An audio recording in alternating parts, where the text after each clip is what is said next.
अस्सलाम वालेकुम नाज़रीन, डॉक्टर ताहिर प्रोग्राम हालात हाजरा में आपकी खिदमत में हाजिर हूँ।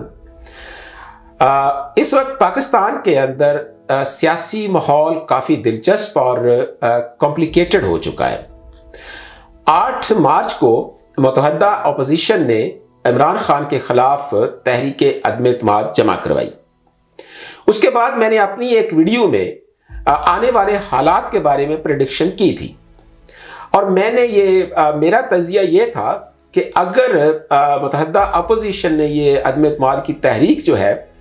ये जो हुकूमत के इत्तेहादी हैं उन पर इन्हिसार करके ये अदम एतमाद की तहरीक टेबल की है, तो फिर मुझे ये कोई कामयाब होती नज़र नहीं आती। और अगर ये अदम एतमाद की तहरीक जो है, अगर उन्होंने जो PTI के मनहरफ अरकान हैं उन पर इन्हिसार करके उन्होंने पेश की है, तो फिर मुझे इसकी कामयाबी के काफ़ी असरार जो चांसेस नज़र आते हैं। जैसा कि अब हम देख चुके हैं कि काफ लीग ने हुकूमत के साथ ही रहने का, वो पहले से हुकूमत की इत्तेहादी है और आइंदा भी उन्होंने हुकूमत के साथ इत्तेहादी रहने का फैसला कर लिया है। गो उनके 5 अरकान थे और उनमें से 4 जो हैं वो इमरान खान साहब के साथ, और एक जो उनके हैं उन्होंने कहा कि वो अदम एतमाद की तहरीक को सपोर्ट करेंगे, यानी इमरान खान के खिलाफ वो वोट देंगे।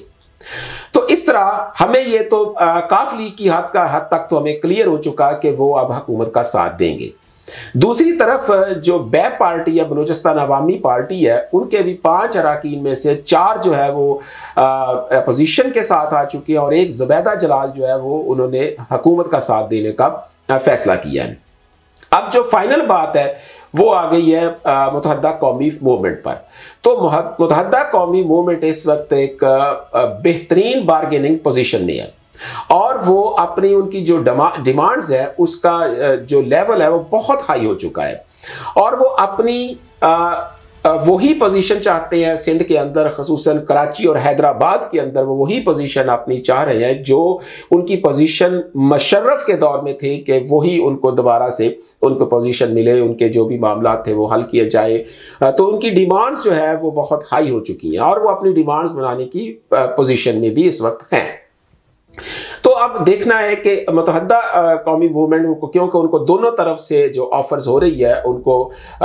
हुकूमत की तरफ से भी ऑफर्स हो रही हैं, उनको अपोजिशन की तरफ से भी ऑफर्स हो रही हैं, उनको लाजमी बात है सिंध गवर्नमेंट में भी उनका हिस्सा होगा। तो उनको तो अब जो हो सकता है कि जब ये वीडियो आप तक पहुंचे तो जो MQM है वो अपना फैसला कर चुकी हो।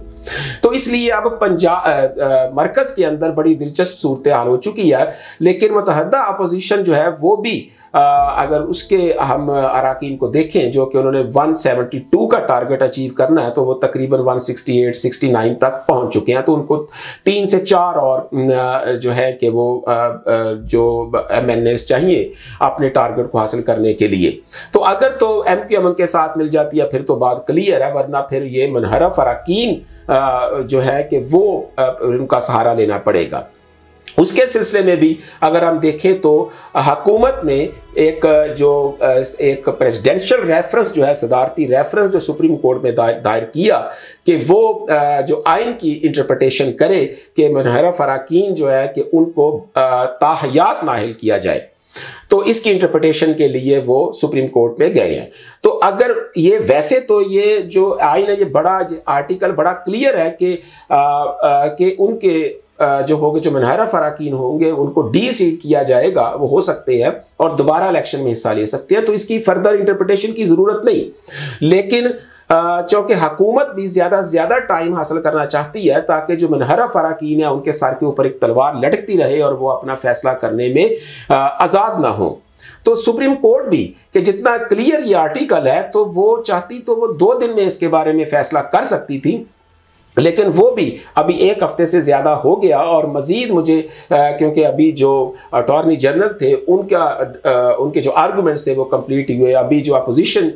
की जमातें हैं और दूसरे वो अपने आर्गूमेंट्स देंगे, फिर उसके अलावा अटॉर्नी जनरल पे, तो ये मुझे लगता है कि मज़ीद ये हफ्ता एक ये काम चलता रहेगा। तो हो सकता है कि इसका फैसला जो है वो तहरीके अदम एतमाद का फैसला होने के बाद आए। तो इसलिए और यही मकसद जो है कि हुकूमत का मकसद भी यही है कि इसमें ज़्यादा से ज़्यादा हम डिले कर सकें।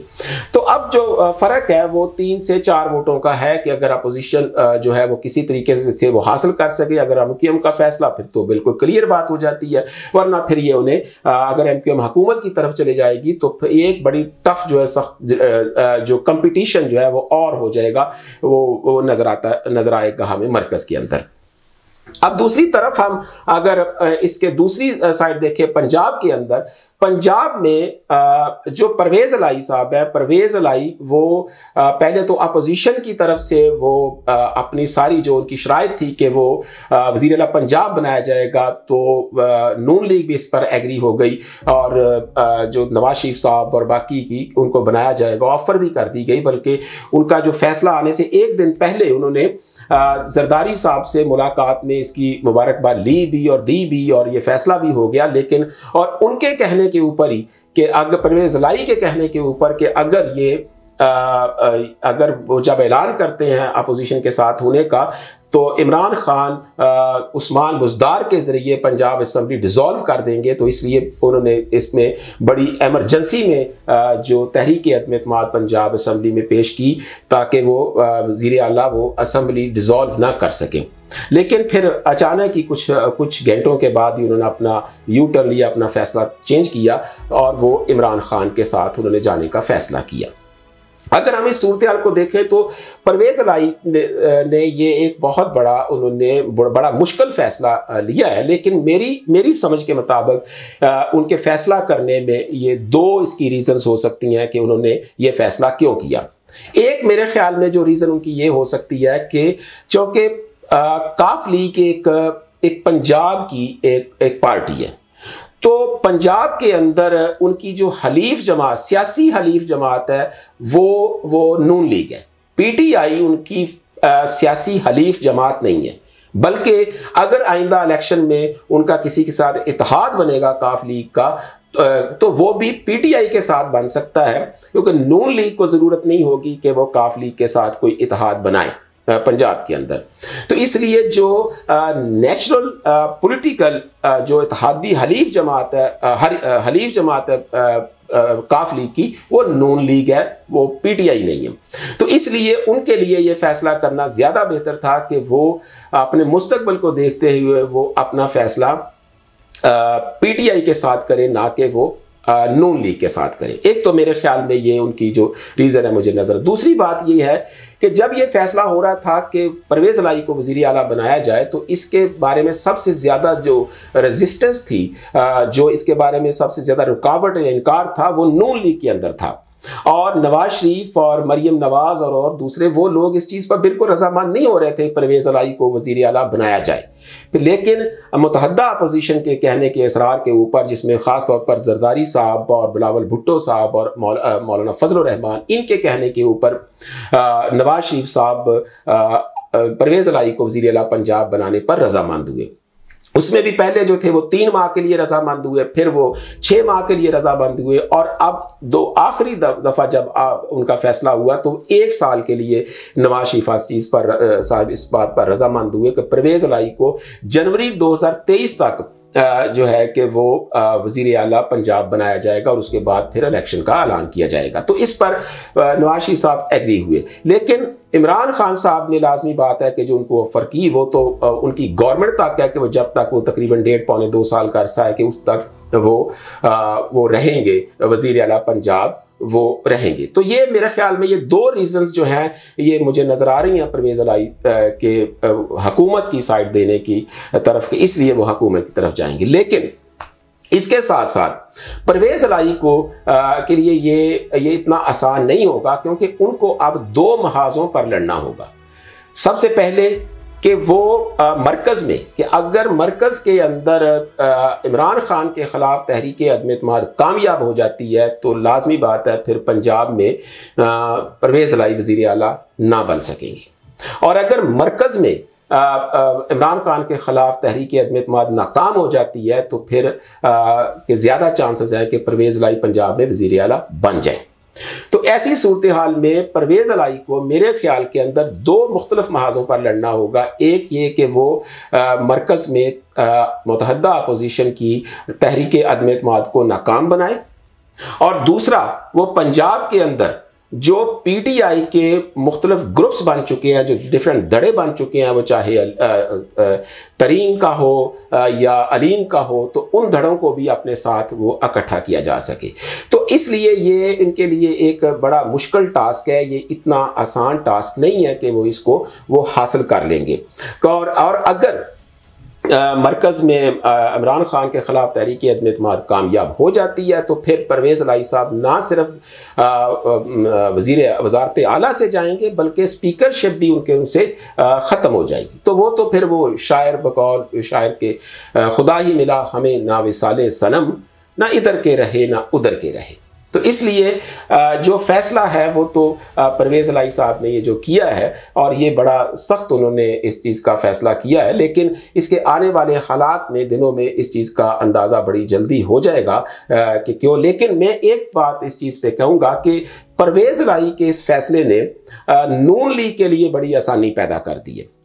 नून लीग इस फैसले से बहुत ज़्यादा खुश होगी, क्योंकि वो बिल्कुल नहीं चाहते थे, उनके लिए ये सब नवाज शरीफ के लिए और नून लीग के लिए ये फैसला करना बहुत मुश्किल था कि वो परवेज़ इलाही को जो पंजाब की वज़ारत आला दें। लेकिन ये फैसला उन्होंने जो अपने उनके मुतहद्दा अपोजिशन है, जरदारी साहब, बिलावल साहब, फजल रहमान, दूसरे लोगों के इसरार पर उन्होंने ये फैसला किया कि वो परवेज़ इलाही को इस चीज़ पर वज़ारत आला से देने पर रज़ामंद हुए। अब जबकि परवेज़ इलाही खुद ही वो बाहर निकल गए, तो नून लीग के लिए ये एक रास्ता बड़ा साफ हो गया। तो वो लाजमी बात है कि अब वो उनको एक तो जो अपने अपोजिशन में इत्तेहादी हैं उनका प्रेशर नहीं रहेगा, और वो अपना कोई और कैंडिडेट उनके पंजाब में वो ला सकते हैं। तो परवेज़ इलाही ने ये जो फैसला किया है, ये एक बहुत बड़ा उन्होंने एक जुआ खेला है, और इसका फैसला लेकिन तो वो हालात करेंगे, और सबसे पहले तो मरकज़ इसका फैसला करेगा कि अगर मरकज़ के अंदर जो तहरीक अदम एतमाद कामयाब हो गई तो फिर परवेज़ इलाही साहब गए, और अगर मरकज़ में तहरीक अदम एतमाद नाकाम हो गई तो फिर परवेज़ इलाही आइंदा जो है साल डेढ़ साल जितना भी अरसा होगा उसके लिए वो वज़ारत आला